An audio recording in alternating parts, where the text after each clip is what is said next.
Hello, everybody, and welcome to Revolution. It is, what is today? Today's Thursday. I am doing my makeup talk for you guys. My camera's telling me it needs to be a little bit, there we go. Sorry, I've been really busy, and that's not a bad thing.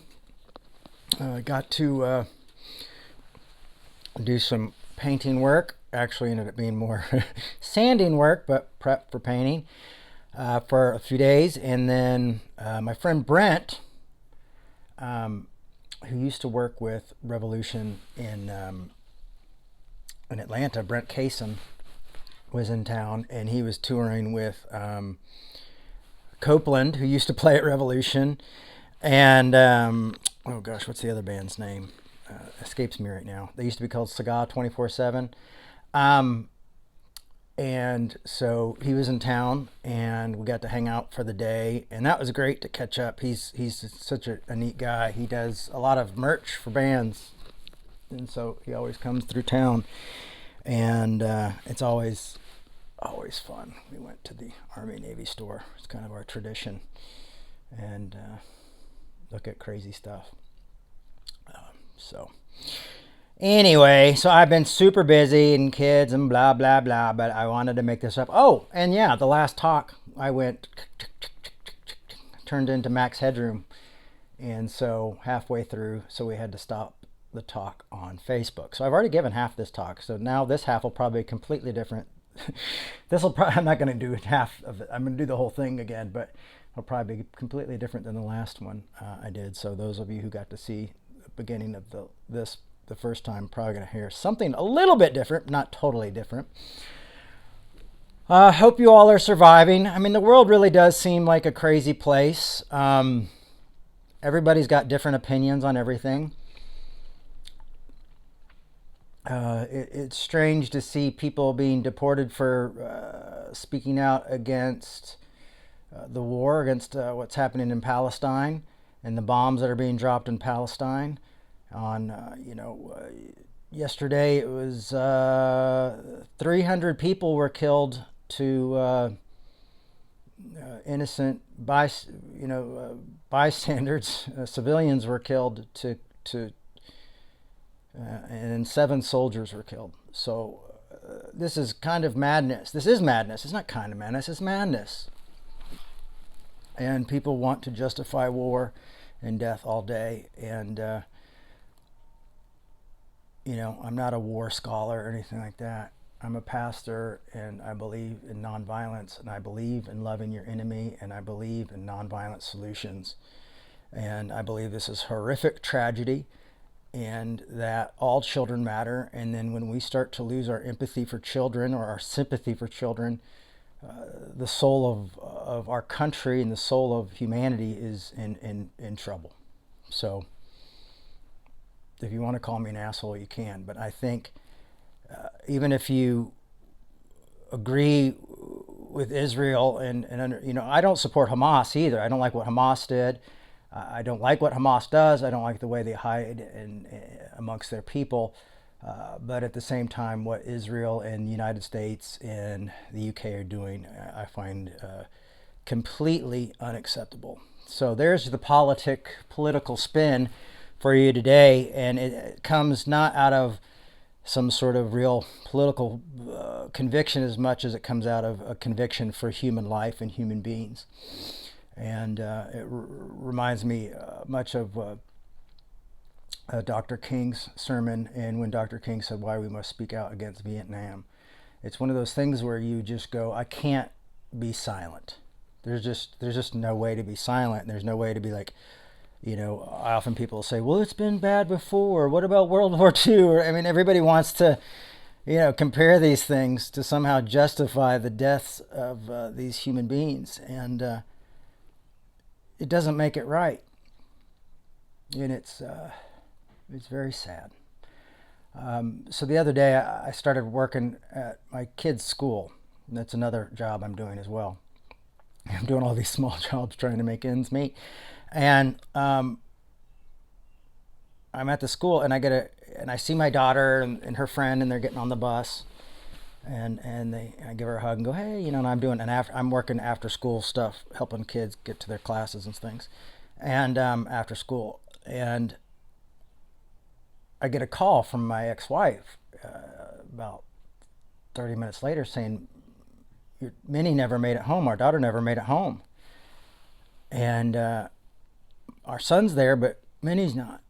And I really was terrified. And I got really nervous. And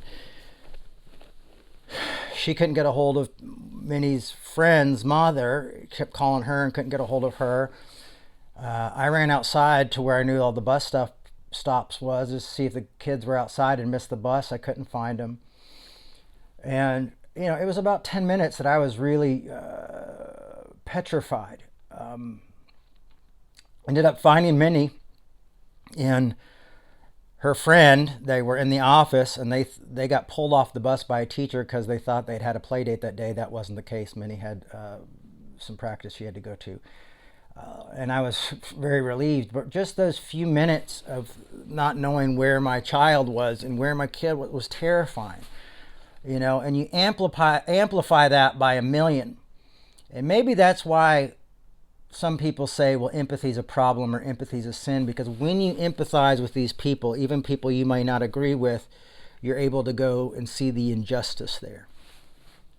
And you're able to understand that there's a deeper issue than just, well, it's politics and it's complicated. No, it's bombs being dropped. Like, stop. Let's have complicated conversations then.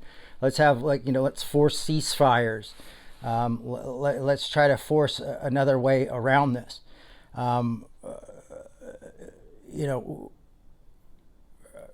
Knowing that Israel called the United States right before they started the bombs again and ended the ceasefire, I would have hoped the United States would say, let's not do this. Anyway, it just feels like the soul of our country is in trouble.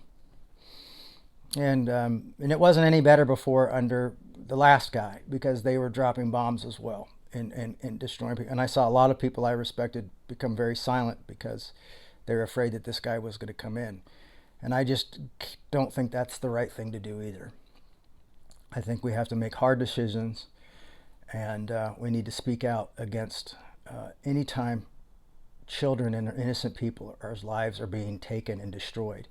We talk a lot about speaking out on behalf of injustice and inequality, and that's big. But death and killing is is even bigger. So this is something that I hope, as a congregation, even if we have different political views, we can agree that this is not right.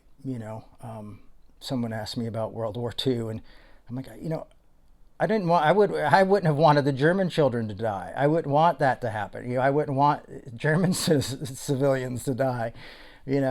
And it's funny how people treat you like you're crazy because you care about human life and talk to you as though you're not intellectual or something. And I'm going like, but isn't all this killing barbaric? Isn't it more barbaric than anything? Oh, well, you just don't understand how the world works. Well, I don't want to understand how the world works if that's how the world works. I'm called to love people. I'm called to love my neighbor. I'm called to love my enemy. And that's why I believe in the work of, again, beating a dead horse here, John Hume, Martin Luther King, and folks like Gandhi. I think there's a better way. And I'll just be that naive person who thinks that human lives are more important than these conflicts. And I think that kind of goes into what we're talking about today in Galatians.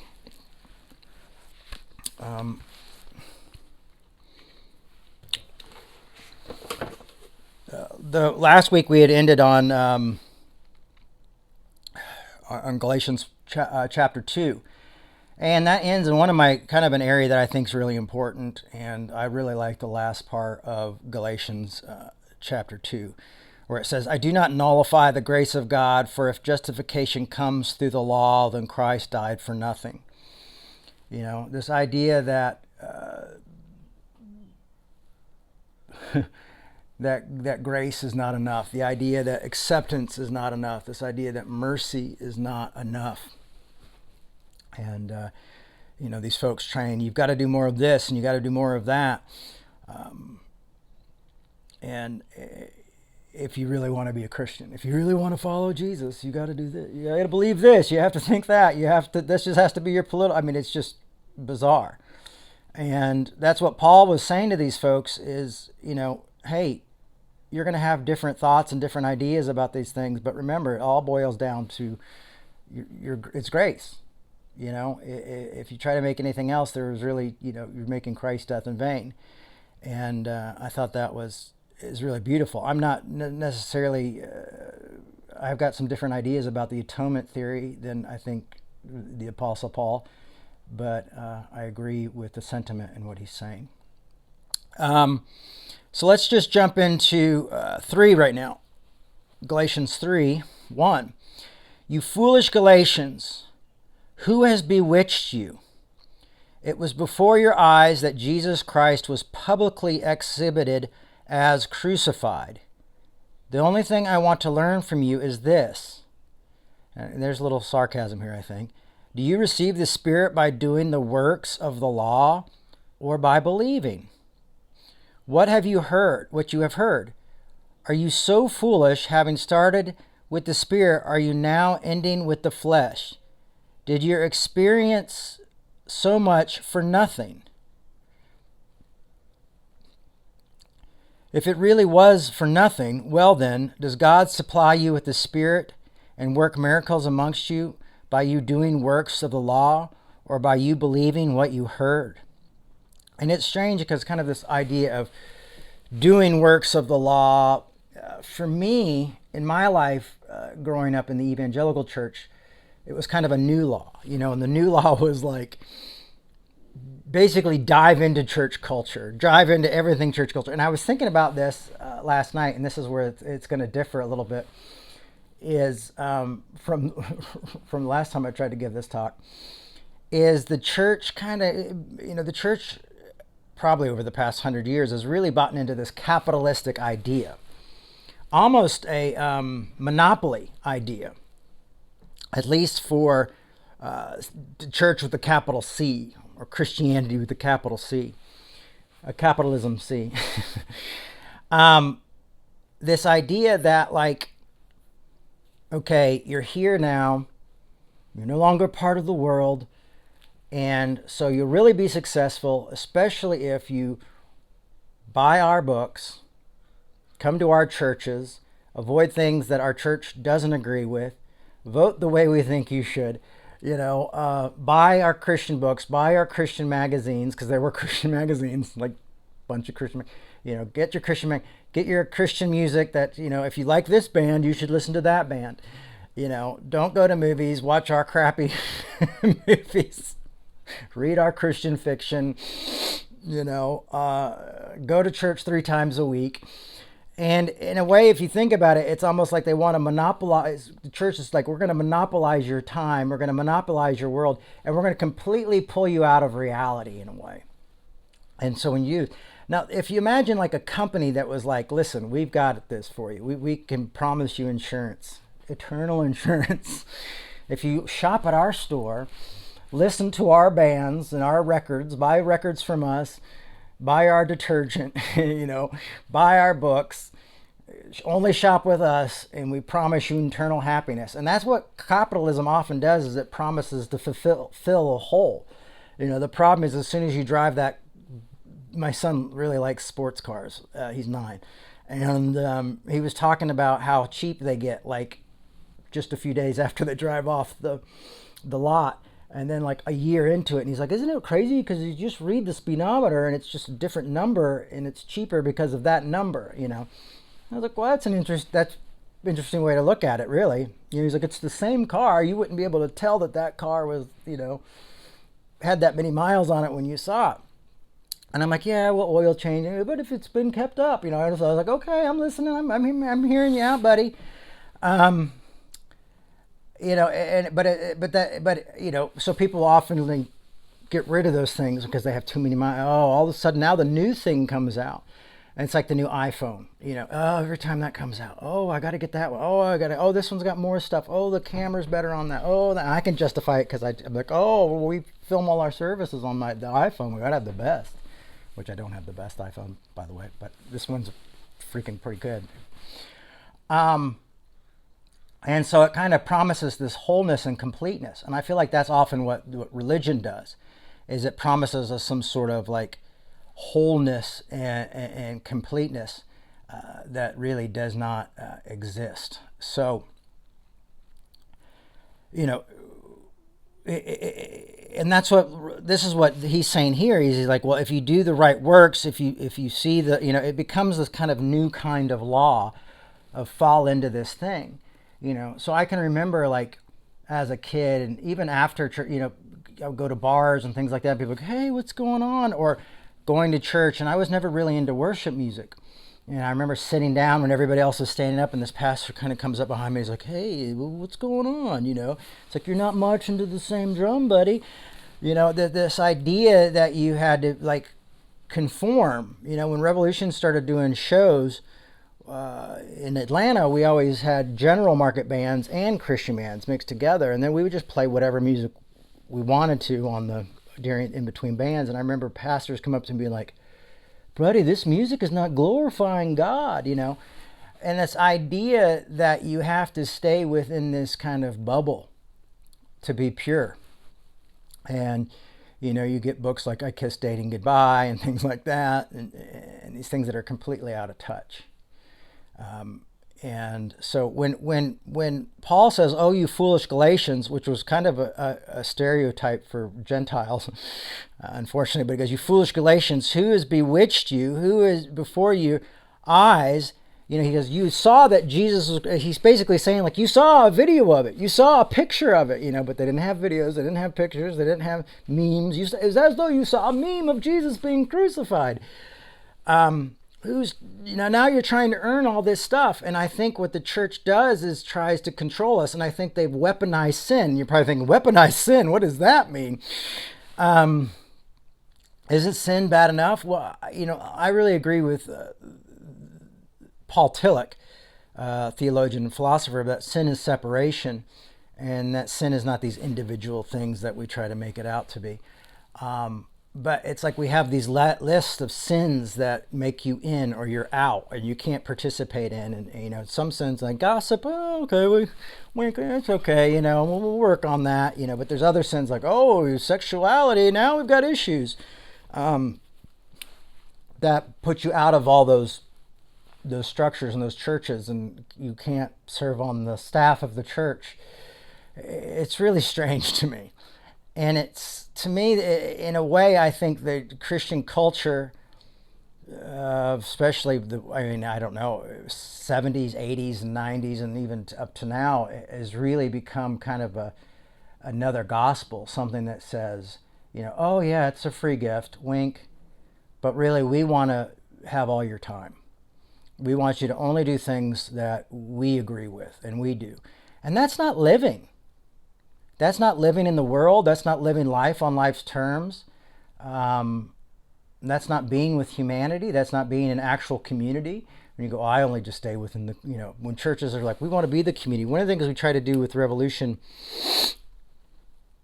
in Atlanta was that we wanted to be in a community. We wanted to be in the Little 5 Points community. We wanted to be in an Atlanta community. We didn't want to be the community, I thought we may have wanted to, but it was great because like financial restrictions, as always, caused us to adapt. So we knew more people outside of our services than we did on the inside. And so to me, Revolution was much bigger than just Sundays or Wednesdays or Thursdays or whenever we would meet. It was, friendships and relationships and caring about people and loving people. And it wasn't like, no, you have to say a special prayer or you have to believe in my God in order for me to love you. We loved everybody. We were in people's lives. And to me, that was a really beautiful thing when I look back. It's funny because you're never, I grew up never really satisfied thinking, oh, I got to do bigger, I got to do bigger, I got to do bigger, And now, hindsight, you go like, oh, we were really doing something incredible. And that's what was great about seeing Brent a couple days ago, is because he was part of that, And it kind of stretched people, caused people to think differently about us and question us. But for me, it allowed me to, you know, be able to be a part of the world and not have to buy into this system that tells me that I'm only a really good Christian if I do this. I used to think that the mainline denominations were apart from that, but I really see a lot of their clergy where they're really just stuck within their system and their thing, and they go to their retreats and they do these things. And I really think that for us, we've got to not be stuck in that. Well, I don't think we should be working from this inside building out. I almost think we should be working out, and the building is just a part of it. It's just one thing in our, I always thought of it, I always called it like the Mayberry concept of, in Mayberry, you kind of had Main Street, and on Main Street, you had like the church and the sheriff's office and the barber shop and, even the town drunk and all these people, and they all interacted with each other. And this was the community. And so I always liked that kind of concept of how to do it. Now, I'm not saying anybody who doesn't do it that way is wrong, but what I'm saying is I think it's worth thinking about, because I think a lot of times these concepts of, well, just Christian music or just this Christian way or just believing in this, and you just become so involved with religion, you just become really no use to humanity at all. To the point where, you see Christians justifying really horrific things. And that's where you go, oh my gosh, what have you done? Who's bewitched you? Doing things that are exactly the opposite, and actually doing more to support the actual sin of separation and separating from either people. And people saying, like, for example, recently, these people, there's even 2 books written about it. I didn't realize this was a thing until that pastor spoke to President Trump. But then I realized that there was this empathy, sin is an empathy is a sin thing. This goes even further than that there's a lot of like evangelicals and apologists, writing these stuff like the sin is an empathy is sin. And to me, that is, there's nothing kind of more anti-Christ than that concept, to be honest with you. I think it's probably one of the worst things that's happened to the church in years. And maybe it's finally like this is the end of all this Christian culture and Christian exclusivism. I don't even want to say Christian nationalism, because that's easy, but I think it's deeper than that. And it's not just a white church thing. It's a black church thing too. It's a Hispanic church thing. It's an Asian, it's just a church culture thing. And it's probably actually more inclusive with gender and race than most progressive churches are, to be honest with you. So I think that's a reality we have to wake up to as well. Is we have to see this. And it's not a Republican or a Democrat thing. Both people fall into the same thing. It's not just a progressive or a conservative thing. And so for me, I think it's very important that we make sure that we allow people to live life on life's terms. I once had a sponsor that said I was haphazardly human. And I think we need to allow ourselves to be haphazardly human if we're going to follow Christ. It was really wild to me when I started reading the Bible for myself and not putting all my trust into people preaching the Bible to me or telling me how Jesus wants me to be or things like that. I started realizing like all this stuff they told me wasn't true. All this like, well, don't go hang out with that group and don't do that, and then I'll start reading the Bible and Jesus is hanging out at Matthew's house. Jesus is going over to this place. Jesus is arguing with the religious people. Everything I was kind of told was the opposite. And so when I look at this, and you look at Galatians 1, Paul says something very similar here too. He goes, I am astonished that you are so quickly deserting the one who called you in the grace of Christ. Are you turning to a different gospel? Now, for him, this different gospel is returning to the law. Okay, that's it. It was Jewish Christians coming in and saying, You have to go through Judaism to get to Jesus. You have to do these things and recognize these things if you want to be a real Christian. Faith is not enough. Grace is not enough. And Paul's saying it is enough. And, you Gentiles who have that should also respect the belief system and the convictions of these Jewish Christians who have lived this way too. You guys should live with each other and respect each other's convictions and differences. And I think that's where we're at right now, is we don't even respect each other's differences. We're so divided. We're so divided by politics. Matter of fact, I feel like politics have become our idols. Honestly, when I hear people talk, arguing about like I was talking about before, what's happening with Israel and Palestine and things like that, or what's happening in the Congo and things, and people are siding with politicians or politics, or sometimes I think Christians are so dedicated to the Israeli government is because they think somehow they're going to manipulate Jesus to return or something like that. But we get so wound up in these politics that they're put before our callings as Christians. And for me, as a pastor, I here to remind you that you're a follower of Christ first, before you're a Republican, before you're a Democrat, before you're independent, before you're these things. Human life should become first before these politics, before these things, before that. You know what I mean? It's when we start making excuses and things like this for 300 dead people. That's that's when we lose everything that's important about this faith.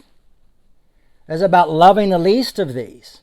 When all of a sudden we don't see the reality of the importance of children having a free meal at school because they can't afford it. That's not politics. That's just loving people. That's just going the studies show that the reason kids fall behind the most isn't teachers. It's that they're hungry and they can't focus. I mean, these things are valuable and important. When I couldn't find my daughter, for those few minutes at school, could you imagine what it'd be like to just have your whole family gone? To be picking up your child in pieces? To have your child lose limbs? This is to be an everyday thing. Maybe I'm getting off the topic here, but let's see. Let me try to reel this thing in real quick. Oh, you foolish Galatians, who's bewitched you? I'll even jump down to 6. Just as Abraham believed God, and no, we're going to go that next week. The Spirit, are you now ending in the flesh? So, the flesh. Let's talk about this. Calling empathy a sin. Let's go back there for a minute. One of the reasons why I think we call empathy a sin, why I think it's as though we saw Jesus, crucified and then we forgot about it, and started to make it in vain, as the last part of 2 said, or as 1 says, are you just going to throw this all away for another gospel? I think the reason some of these people are calling empathy sin is because they're being called to love deeper. It is literally something, it's a human thing in their nature. I don't think everybody has empathy, but when you do, it starts to call you to see things differently. And they're afraid of that. Why do I feel like I need to love my LGBTQ brothers and sisters? Oh, it must be this empathy, so that must be the problem. That's what they're afraid of. They're afraid of going it makes all my theology that I believed all is wrong because I have these feelings that I've got to love these people and accept them, because sitting with someone, spending time with someone, I've seen have more effect on people than all the theology and all the freaking scholarship and all the crappy apologetics I've heard out there. I just don't like apologetics at all, to be honest with you. I just think they're just really misguided. But so this idea of all this, so I might feel sorry for them. I might feel horrible about all these deaths and these wars. And it might make me change my political beliefs. It might turn me into an anarchist. It might turn me into a socialist because I have all these feelings, because I feel like this is the right thing, and that, this is telling me, it's like they don't, empathy and conviction run real close together, and I'd say they're cousins, if not brother and sister. Just like, faith and doubt and faith and belief and hope, and those things are all kind of interrelated, and grace and love. So you've got this thing where it's like, well, what if I might start to question guns because I'm seeing all these school shootings, and feel sorry for these parents and these things like that. Oh man, that might change me. That's what it's supposed to do. When you have empathy, that means you feel the pain of other human beings. Why do you think when Jesus was on the cross, he goes, "Forgive them, Father, for they know not what they do"? Because he said, some of these people just don't have the empathy to realize that what they're doing to me.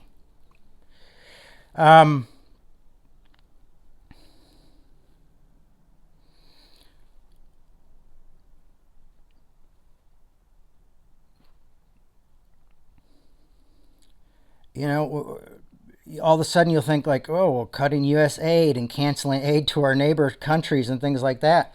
I might start to think that's wrong because it's going to cost a lot of people their lives, especially people who are suffering from diseases and stuff all over the world. Those are the things like, that was one of the greatest things I thought about America, is that we helped people all around the world.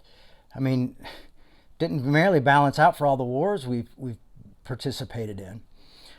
So I think when the fear of empathy is that you're going to turn out to be someone like Dr. King or Gandhi or me, and you're going to be wishy-washy, and that, all the arguments in the world aren't going to be able to argue away the fact that people should have the right to be alive, that the people should have the right for 3 meals a day. The fear that I might become a leftist if I allow empathy to, and I'm not saying that that's the right. I'm not trying to say there's any right political system, but I think there's just certain ways that when we have empathy, we're automatically going to go towards. We're going to want to help our brothers and sisters. We are going to want to not see our enemies destroyed. We're going to want to see our enemies redeemed and changed.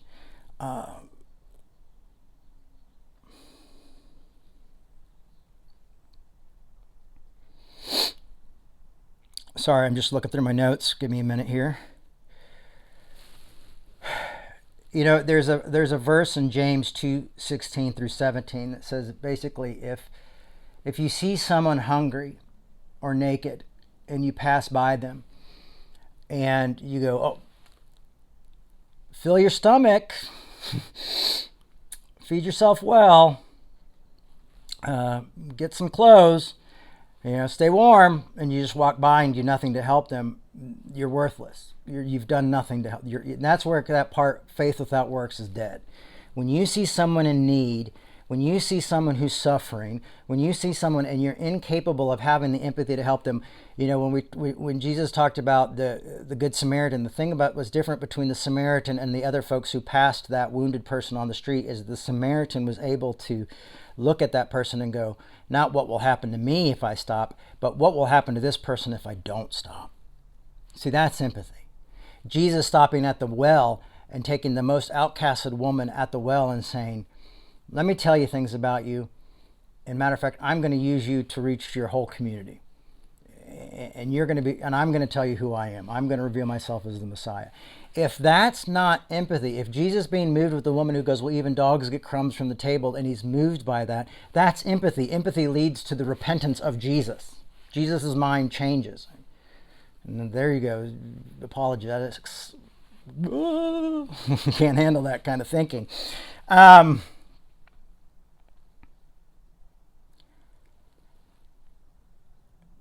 Has the law and political dogma bewitched you? What's happened? It's as though you used to see Christ clearly. Has your theology bewitched you? It's as though you saw Christ dying on the cross. Go back to Matthew's house, Jesus at Matthew's house. It wasn't just that he was hanging out with despicable people, but Matthew, when Jesus reaches out to Matthew is in the midst of collecting taxes. He is seen as a traitor to his own people because he is working with Rome. He is in cahoots with Rome. He is working with the oppressor. He is a traitor to his own people, and Jesus goes, you Matthew, get up from your tax collection booth, follow me, and be my disciple.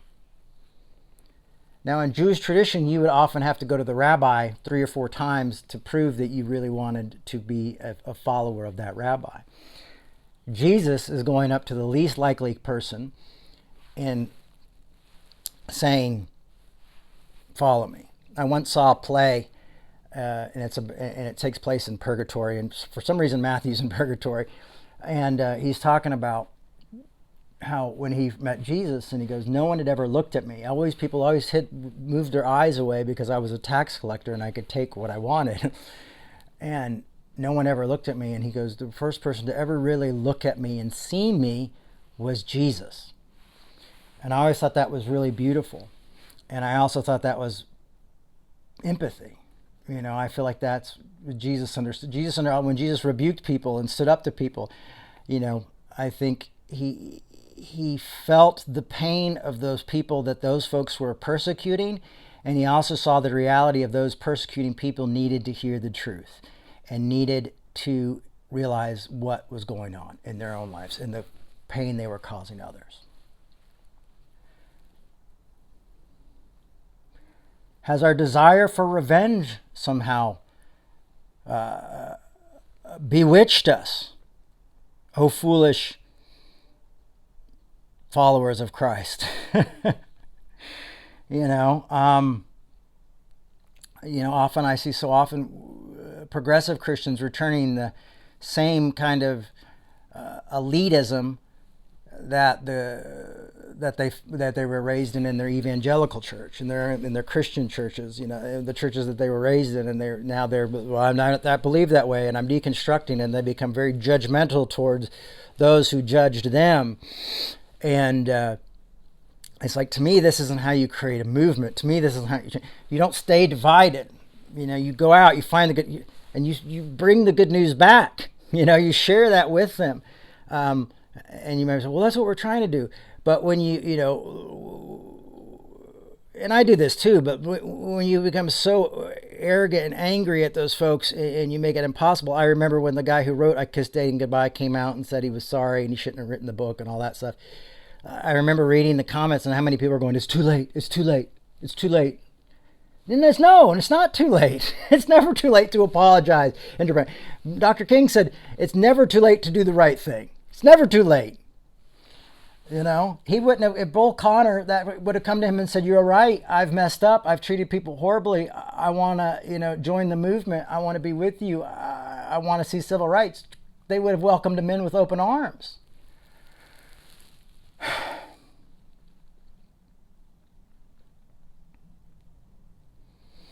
Maybe insecurity sometimes bewitches us. I feel like that happens a lot. Or fear. Sometimes fear of what other people think. We're often kind of looking for approval from those that we've put our trust and our faith in, because sometimes we've put them in within leaders rather than really who Jesus is and what the message is.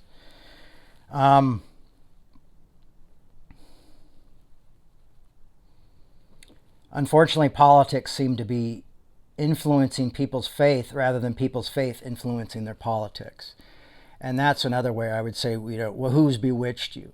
The politicians have bewitched us to forget things, and that's on both sides. That's not I'm going across the aisle to say, which one of your politicians have bewitched you?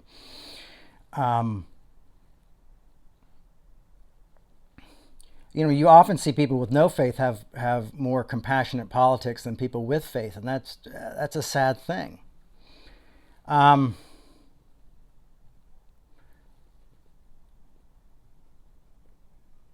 So for me, if we continue to buy into things that separate us, we've been fooled, we've been bewitched.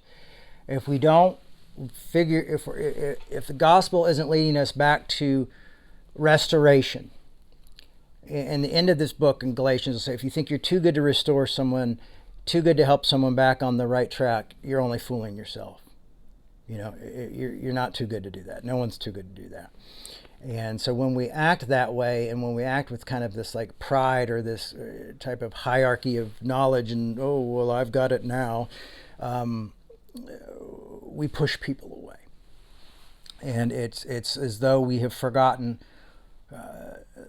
the scandal of the cross and the very horror of the cross, and and that we've forgotten about. We forget about these just general things. And that's what I think was always interesting about my mom, and why my mom was so important, is that she wasn't a theologian or anything, but she always really focused on, her main thing was love and forgiveness. She always felt that those are the two most important things.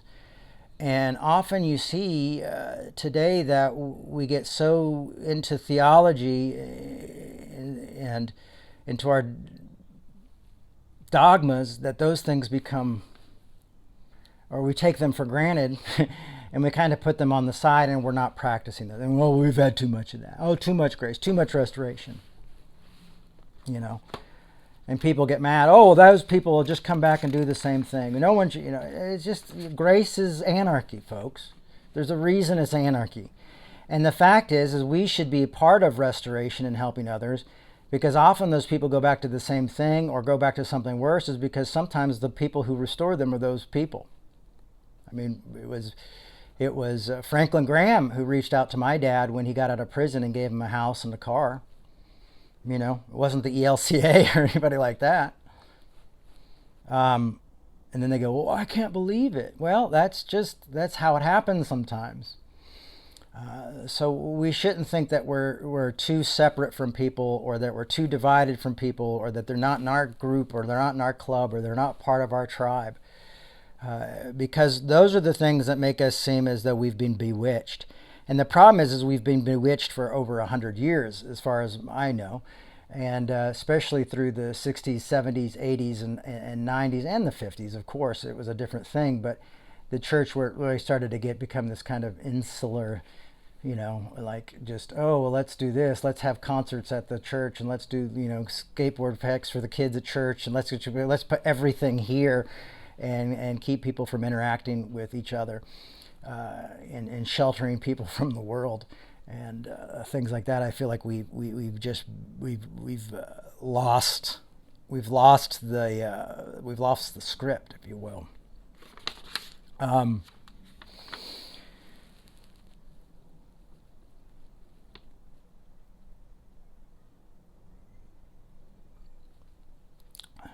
So I think Let's look at something real quick, though. Let's look at what Paul says about love in Corinthians 13. I think it's important. And like I said, we went through all the scholarship of Galatians last year, and if you're going, oh, gee, I would like a little more scholarly, I feel like this is kind of more emotional and kind of, more focused on what's happening now. If you want to go back, we did 16 parts last year of Galatians. We did 16 parts. Never done anything that big in my life. Just going through the scholarship of Galatians. So check out Galatians 2024 if you'd really like to dive into that. And that's available on our YouTube channel, and it's available wherever we listen to our podcasts. You can go back and find those. But look what Paul says. And this is another, I want to say, we kind of get bewitched when we lose this kind of concept. And it's not always our fault. Sometimes it's limited understanding. We've been part of a hard community. We've been taught to believe something different.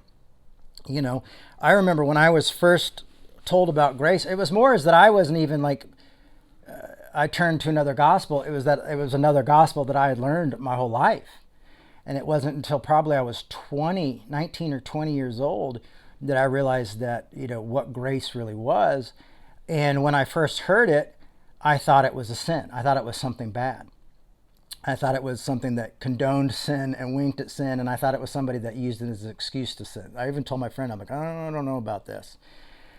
And then years later, when I was miserable, and after starting Revolution, and when I came and talked to him about grace again, I said, if this grace thing is real, you got to prove it to me. And he said, okay, read Galatians, read Corinthians, read this. And I started to read the Bible and look at it in a new way,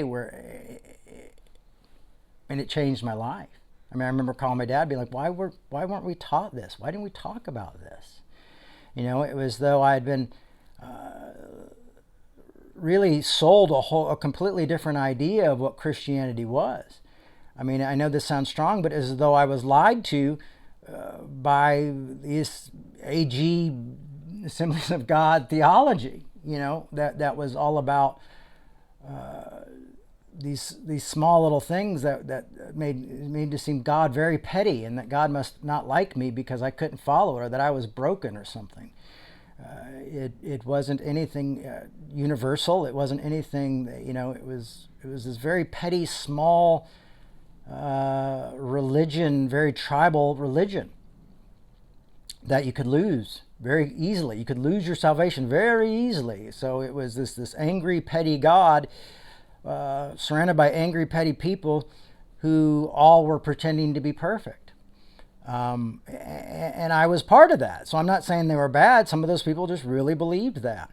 But when I stopped putting my trust in these preachers and started to kind of look into the Bible myself and tried to read that and tried to really deconstruct the programming in my brain and everything I've been told. I mean, I see it so much that I remember being interviewed by atheist a few months ago, and they were trying to tell me that I wasn't really a Christian and that they wanted to bring on some apologetics. They wanted to read some from an apologetics book. I'm like, you would want to read scholarship. Don't read apologetics to me to tell me I'm not a Christian. But that's how bad it is. Like, someone who doesn't even believe in God feels that apologetics are going to convince me that I'm not really a Christian. So that's how programmed we get with this, that even people who don't believe it, what they don't believe in is they don't believe in what I left. They don't believe in that system. And I'm like, well, I don't believe in that system either. And they go, well, then you must not be really a Christian. So we're even convinced that that system, that bewitchment, is actually Christianity, interestingly enough. And so we've kind of got to, in some ways, reclaim Christianity for the world, honestly. Because it's become such a divisive thing for these, and so tribal that I just don't think it really works well that way. And how do we help set free people from that? Is by loving them, caring for them, having tough conversations with them, arguing well. And you'd be surprised how many people are really quietly suffering with guilt and fear because of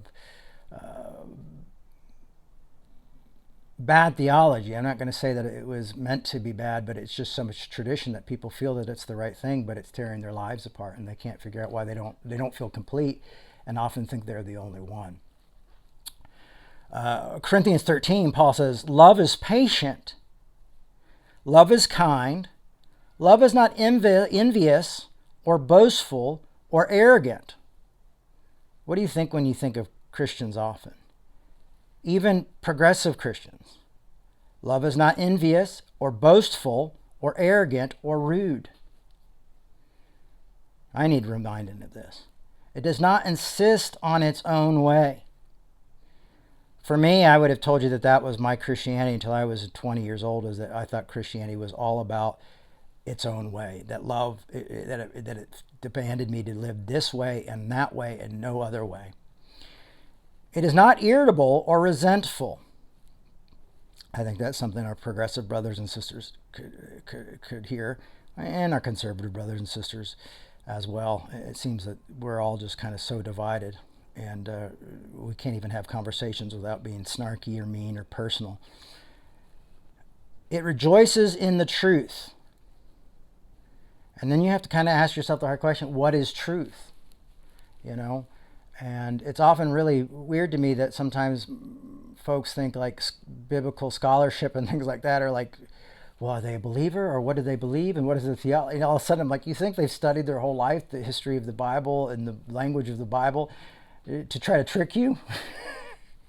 Like, I mean, you really think that's what they did? Like, I've sold my soul to the devil to become a scholar so I could trick the world into believing that God loves more people than they think, or that these Bible verses are not actually original, or these are contradictions, or these are, forgeries. You think that they just thought, like, well, I'll just destroy Christianity with my knowledge.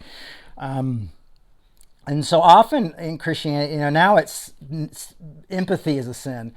But I remember growing up, people being like, "Oh, education can lead you away from Jesus. Don't get too educated. Don't read too much. That can lead you away. Don't read philosophy. Don't meditate and empty your brain."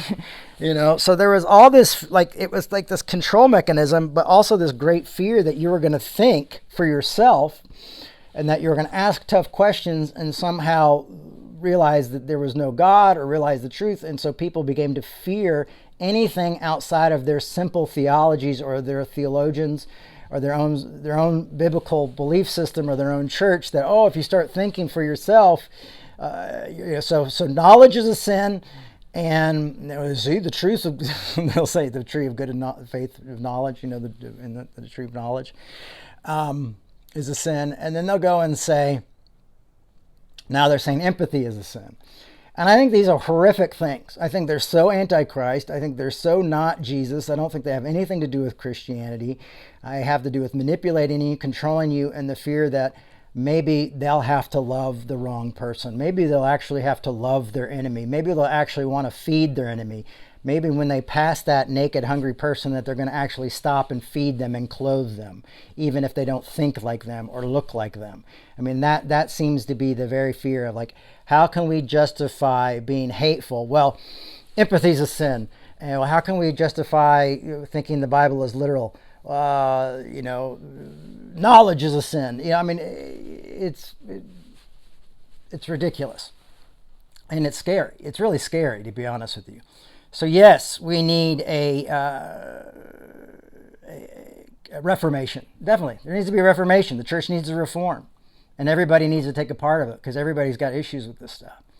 I was thinking last night, if I was like, would I join a denomination if they were like, hey, we'll pay for Revolution's budget and we'll give you health care and we'll do all this? And if I was, that would be very tempting, because I would love to be able to just pay my bills and not be frightened and not work 3 different jobs, 4 if you include Revolution. But at the same time, I was like, no, I can't. I can't get caught up in that world, because I've got to be able to follow convictions. I've got to be able to love people. I've got to be able to do the things and love the people I'm supposed to do. I can't really toe these lines. You can call that whatever you want, rebellion or just independence. But look, listen to this. So it does not rejoice in wrongdoing, but rejoices in truth. And I would say wrongdoing is not loving your neighbors and not loving your enemies and not doing those things. Not that those are easy, and I believe it's progress, not perfection.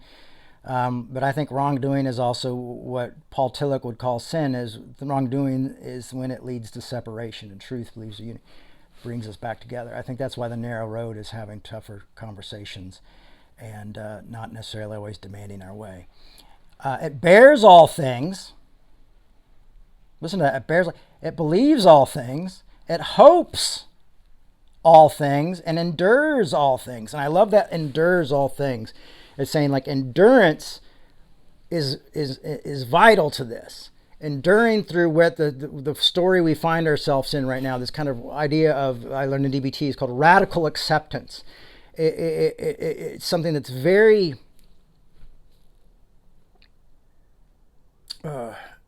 very vital to, like, I have to, this is where I'm at. This is where the world is at. I can't, I change the things I can, and then the things I can't control, I just have to go, okay. I have to kind of accept that that's where it's at, and maybe work towards helping others and thinking with others and getting with others who are maybe thinking, how can we help change these things? But enduring all things is like, you endure being treated horribly. You endure imprisonment. You endure disagreements. You endure being called heretics. You endure not being able to make your ends meet because you're following your passion and you're following your purpose. You endure people saying horrible things to you, and you still love them. There is somebody who's been really kind of bullying me, but I've just felt like I shouldn't block them on Facebook, and just kind of disagreeing with everything I say. And recently I found out that they used to be an Assemblies of God pastor from someone who knows them. And it totally changed my way of thinking with them. And I say, hey, listen, I want to let you know that you're loved. I'm like, you frustrate me and you hurt my feelings and you make me angry. But above that, you're loved. And, I said, I know you grew up in a theology that salvation kind of slips through your fingers. I'm like, it doesn't slip through your fingers. You're accepted by grace. You're accepted by that which is greater than yourself. It really changed my way of thinking. And so when we're getting away from this kind of idea where we give up kindness and patience and we start to be arrogant and we start to be rude and we start to insist on our own way rather than not insisting on our way, when we stop having hope for others, when we stop enduring things, that's when separation comes in. That's when we're being bewitched by something else. Now, obviously, I've really taken a very broad explanation of where this is going, because he's also just trying to say, like, you used to get grace and now you don't. You used to understand Jesus' concept of grace and forgiveness, and now you're not tolerating each other. So I guess I'm not really getting that far away from the original teaching. And so you've been bewitched. Something's changed you. There's almost like put a spell on you. What's happened? And he's going to talk about, and we'll talk about this next week, is how Abraham, he's going to go all the way back to Abraham. He's going to go before the law, and he's going to talk about justification in the scriptures and how grace and justification were there before the law, and why that's such a vital thing for us to know, and that the law was this temporary thing. And unfortunately, we go, okay, yeah, it's a temporary thing for a lot of us, and then we just create new laws and new regulations, and then we create that kind of capitalistic Christianity, that kind of monopoly Christianity that goes, well, just stay within our thing. You go to our music festivals, go to our events, come to our church, eat at Chick-fil-A, and except on Sundays, and we create this this bubble for people to get into, and when you're in this bubble, that's why you start to think such crazy thoughts, because you're not communicating with humans on the outside. You're not even going to understand empathy that much if you're constantly going like, well, we're right and everybody else is wrong. And Paul will warn against that here in Galatians as we get further down. It is that type of thinking. So I hope today made sense to you folks. I'm glad I got to get this done and get it to you. And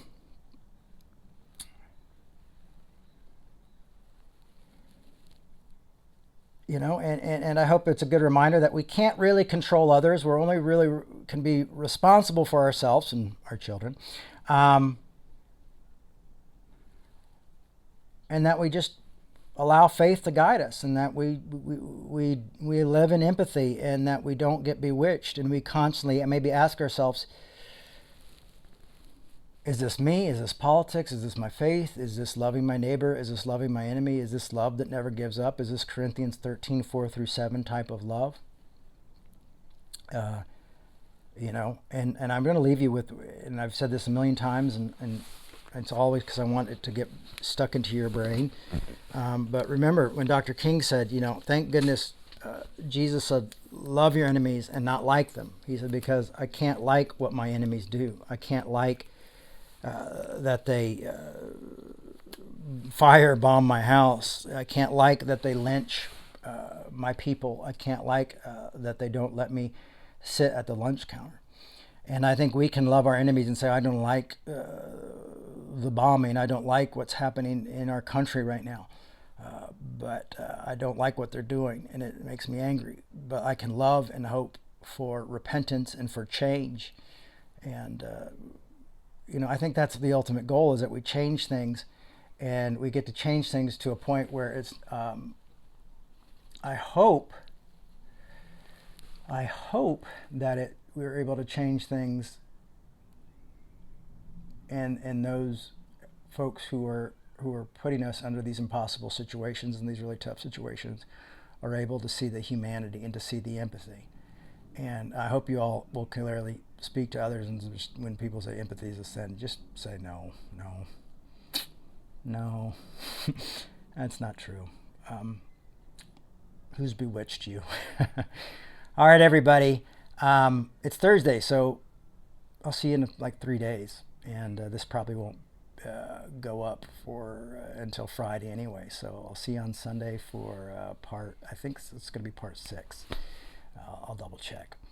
Oh, yes. Revolution can really use your support.